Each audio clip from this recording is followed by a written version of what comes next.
Charles Ponzi looked confident, polished, and professional, but behind the smile, the numbers were already built on lies. A signature, a handshake, and a stack of cash. For the investor, it felt like a safe opportunity to become rich easily.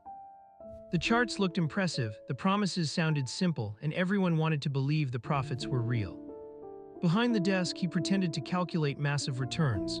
In reality, the math never truly added up. As early investors celebrated their payouts, a new investor walked in, unknowingly keeping the illusion alive. The machine kept running only because fresh money was quietly used to satisfy the people who came before. On one side, people received money. On the other, new victims waited to fund the same deception. With every grand speech, he sold confidence, not value. The crowd heard certainty where there was only fraud. The building looked elegant, serious, and trustworthy. That polished image helped hide what was happening inside. People lined up to invest, convinced they were joining something exclusive before the opportunity disappeared. One powerful handshake gave the scheme credibility. Wealth attracts attention, and attention attracts more money. Behind the scenes, the pressure was growing. Too many envelopes, too many promises, and not enough real money. A skeptical journalist began following the paper trail, searching for the truth hidden between the documents. The ledger told a different story, confusing lines, missing logic, and transactions designed to obscure the truth. The pressure finally reached his door. Outside, creditors waited. Inside, the confidence was starting to crack. When payments were delayed, patience disappeared. The same investors who once believed now demanded answer. For some victims, the loss was not abstract. It was savings, security, and years of trust gone. While investors waited for explanations, he hid the money behind the curtain, trying to protect himself first. The investigation moved from suspicion to action.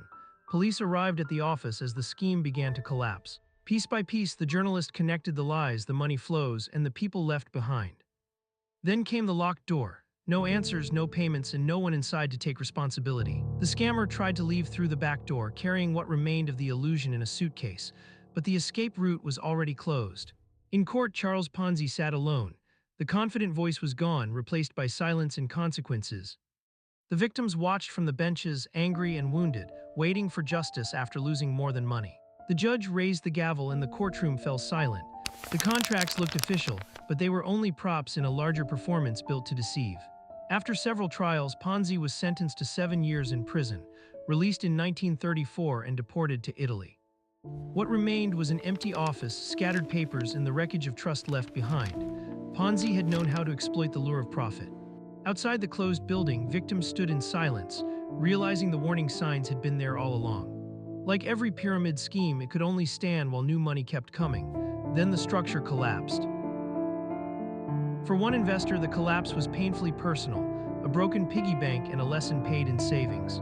The final piece of evidence completed the picture. What looked complex was simply organized deception. The empty desk said everything. The scammer was gone, but the damage remained on every signed contract, every seducing document. In the end, the warning was clear. High investment returns with little or no risk, overly consistent returns, unregistered investments, unlicensed sellers, secretive or complex strategies.